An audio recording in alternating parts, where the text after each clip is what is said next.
मैं हूँ रियाज शाह और आप देख रहे हैं स्टार न्यूज मालेगांव चैनल। आइए नजर डालते हैं कुछ खास खबरों कि तमाम ही पार्टी के जिम्मेदारान,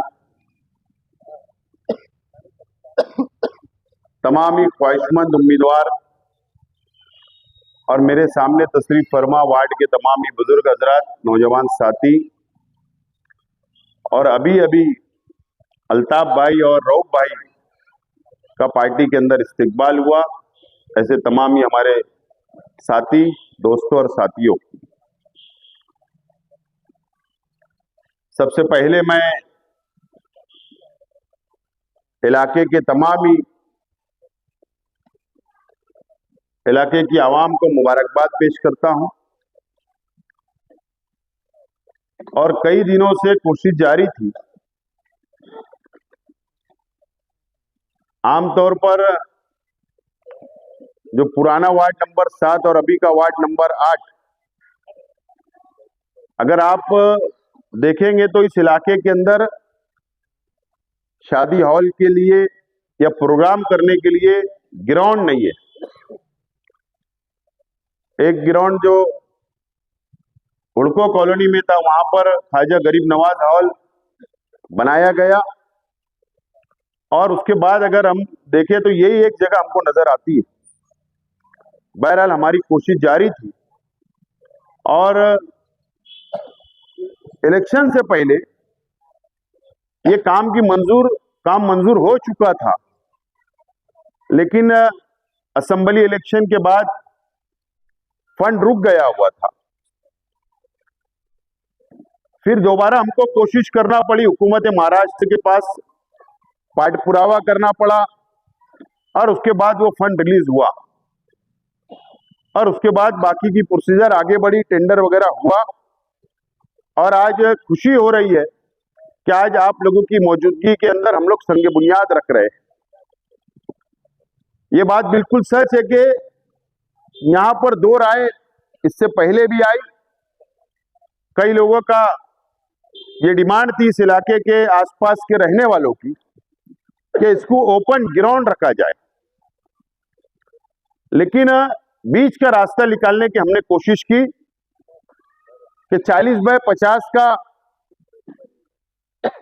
आरसीसी एक हॉल तामीर होगा, उसमें टॉयलेट वगैरह रहेगी, रूम रहेंगे, एक हॉल रहेगा और उसके साथ साथ में ओपन ग्राउंड रहेगा और यहां पर सीमेंट कंक्रीट और वॉल कंपाउंड की दुरुस्ती और रंग रंगोटी होगी, कलर होगा। इस तरीके का ये काम है और उसका आज इफ्तिदा अमल में आ रहा है, काम की शुरुआत हो जाएगी और मुझे उम्मीद है कि इस इलाके की आवाम इससे भरपूर फायदा उठाएगी।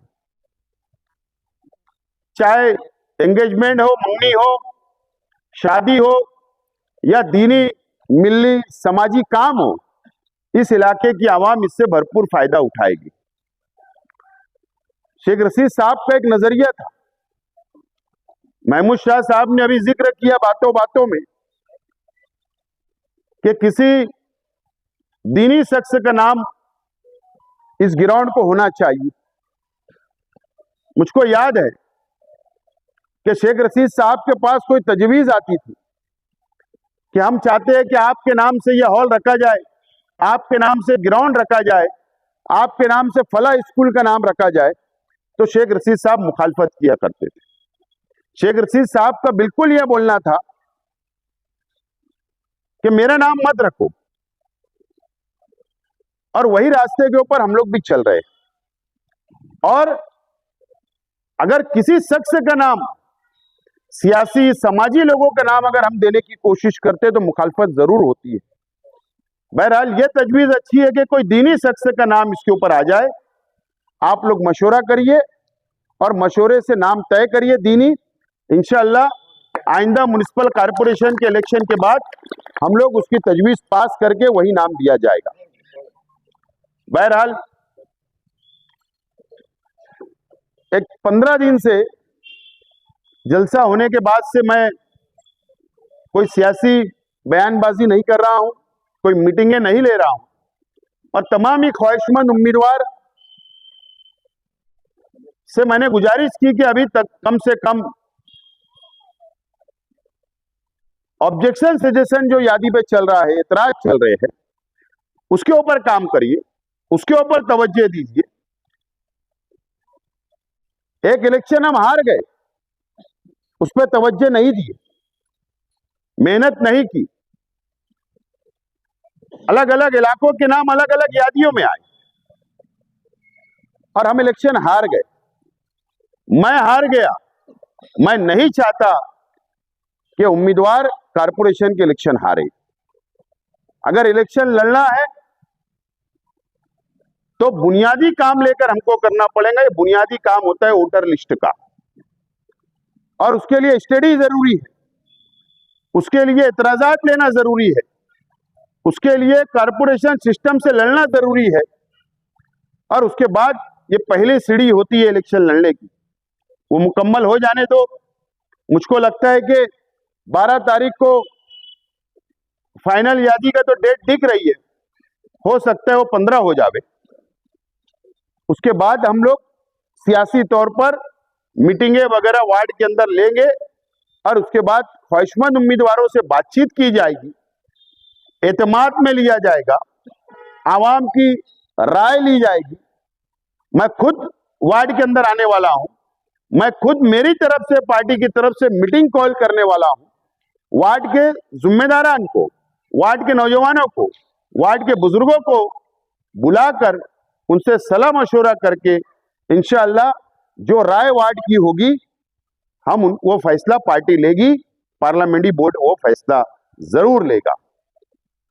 बहरहाल मेरी यही गुजारिश है तमाम ही कार्यकर्ताओं से, तमाम ही ख्वाहिशमंद उम्मीदवारों से, यही मेरी अपनी अपील है, यही गुजारिश है कि आप लोग कोई जल्दबाजी ना करिए, जल्दबाजी ना करिए।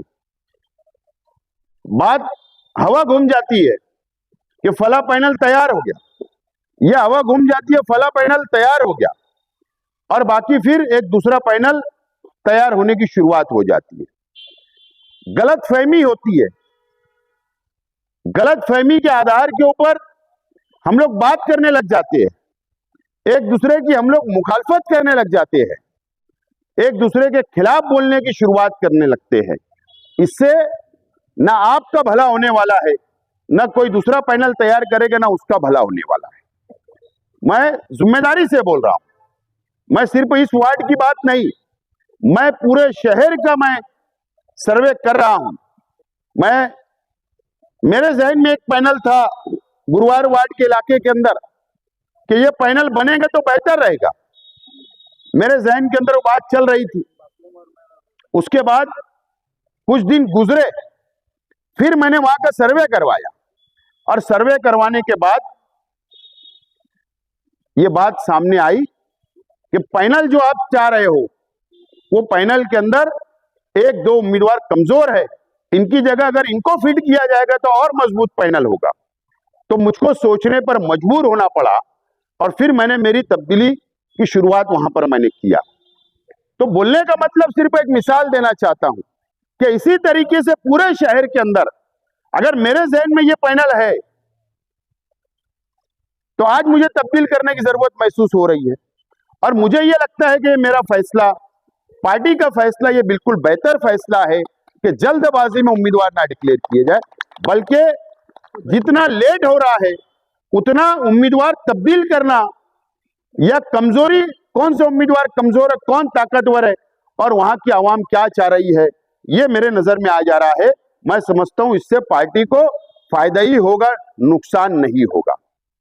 तो आज यहां तमाम ही ख्वाहिशमंद उम्मीदवार, तो आप लोग से मेरी रिक्वेस्ट है, गुजारिश है, ठीक है, ये मैं किसी को रोक नहीं सकता हूं कि भाई आप अपनी उम्मीदवारी ना जाहिर करो, आप उम्मीदवारी मत मांगो, आपको पूरा हक है, आपको मेहनत करने का, आपको उम्मीदवारी मांगने का, पार्टी के पास बिल्कुल आपको पूरा हक है, उसके अंदर मैं कोई इनकार नहीं कर सकता हूं, वो आपका अपना हक है, वो आप काम करते रहे। पार्टी और पार्टी के जिम्मेदारान हम लोग खुद सर्वे हम लोग करवा रहे हैं और सर्वे करवा कर हम लोग धीरे धीरे धीरे हम लोग आगे बढ़ने की हम लोग शुरुआत कर रहे हैं।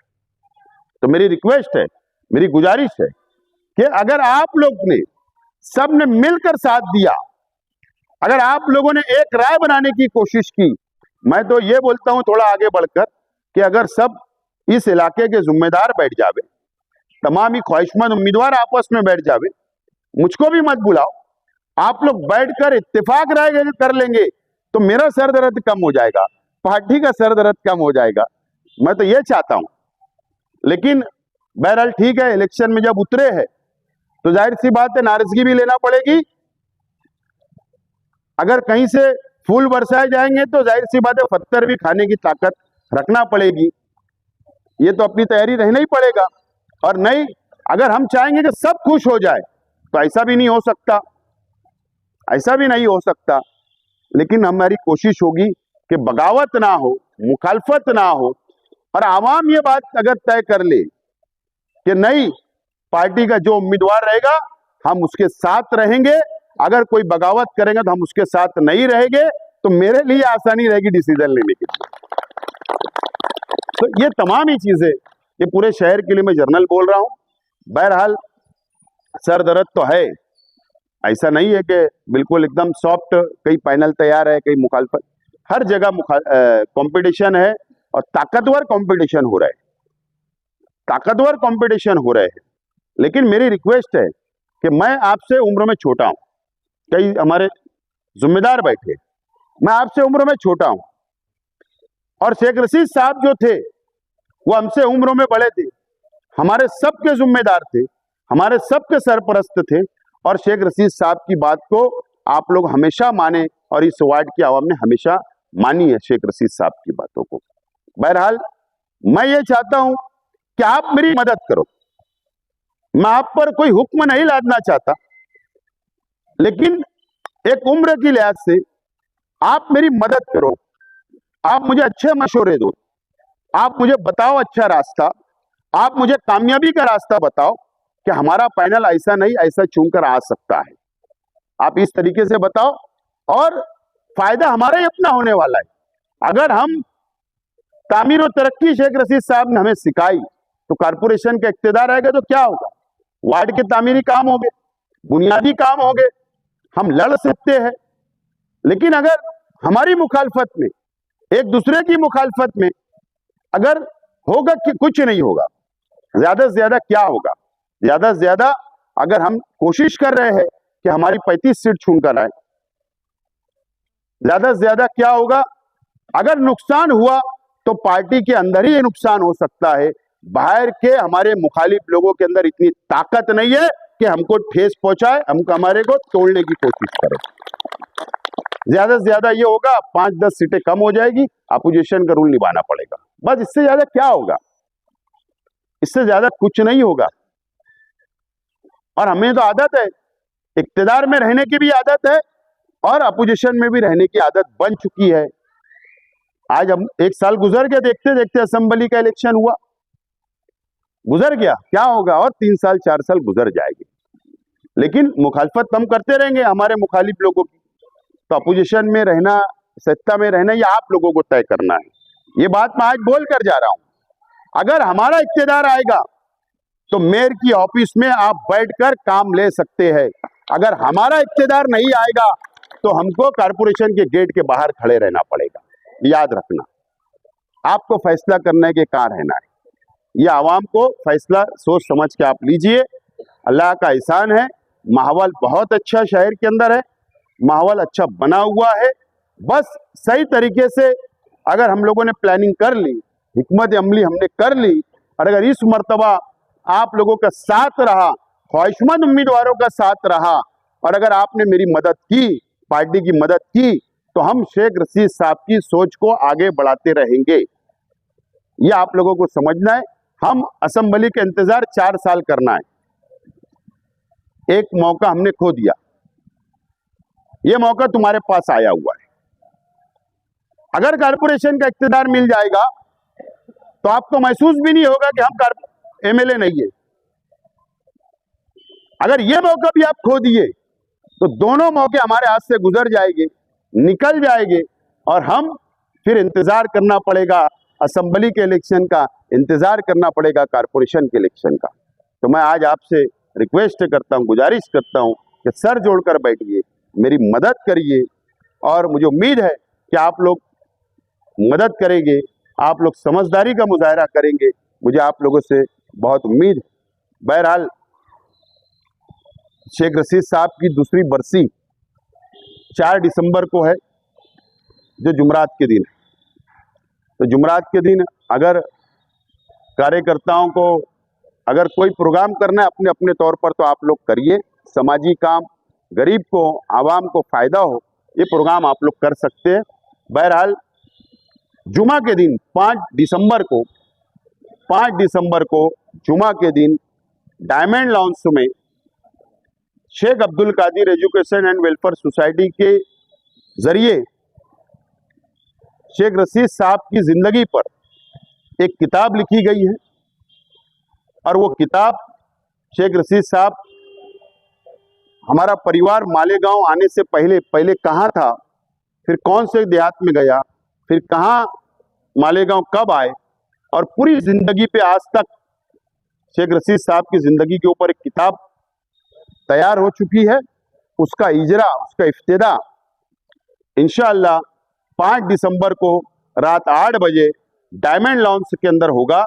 और शेख रशीद साहब पहले काउंसिलर से और उससे पहले के साथी, यानी काउंसिलर बनने से पहले साथी, वो तमाम ही लोगों को मैं दावत देता हूँ, मैं याद करता हूँ कि आप लोग प्रोग्राम में आइए। आप लोगों तक दावतनामा पहुँचे ना पहुँचे, इसी को दावतनामा समझते हुए आप लोग आने की कोशिश करें, और इंशाअल्लाह वहाँ पर हम लोग सब मिलकर एक परिवार की हैसियत से हमारे लीडर मरहूम शेख रशीद साहब की ज़िंदगी पर जो किताब हमने लिखी, हमारे साथियों ने मिलकर उसको बहुत मेहनत की है, उनकी यादें उसके अंदर जुड़ी हुई है जो आप लोगों ने शायद नहीं सुनी होगी। ऐसी यादें शेख रशीद साहब की उस किताब के अंदर है। तो आप लोग वहाँ पर आइए, मैं आपसे अपील करता हूँ।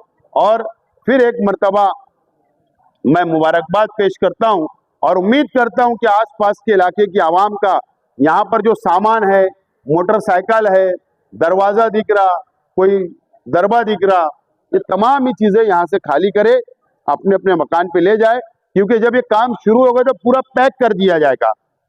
और ताउन करिए, ताउन करना ज़रूरी है, और नौजवान साथी भी ताउन करिए। काम चलेगा तो कंप्लीट हो जाएगा, जब कंप्लीट होगा तो मोहल्ले का ही फायदा होने वाला है। तो तमाम इलाके के लोग ताउन करें। बहरहाल मैं आप तमाम ही साथियों का मुबारकबाद पेश करता हूं, और सलीम भाई गैरेज वाले और तमाम ही साथियों का जिन्होंने इस प्रोग्राम को तरतीब दिया, मैं बहुत बहुत उनका भी शुक्रिया अदा करता हूं, और मेरी बात खत्म करता हूं। इस वीडियो को लाइक करें, हमारे चैनल को सब्सक्राइब कर बेल आइकन जरूर प्रेस करें। हम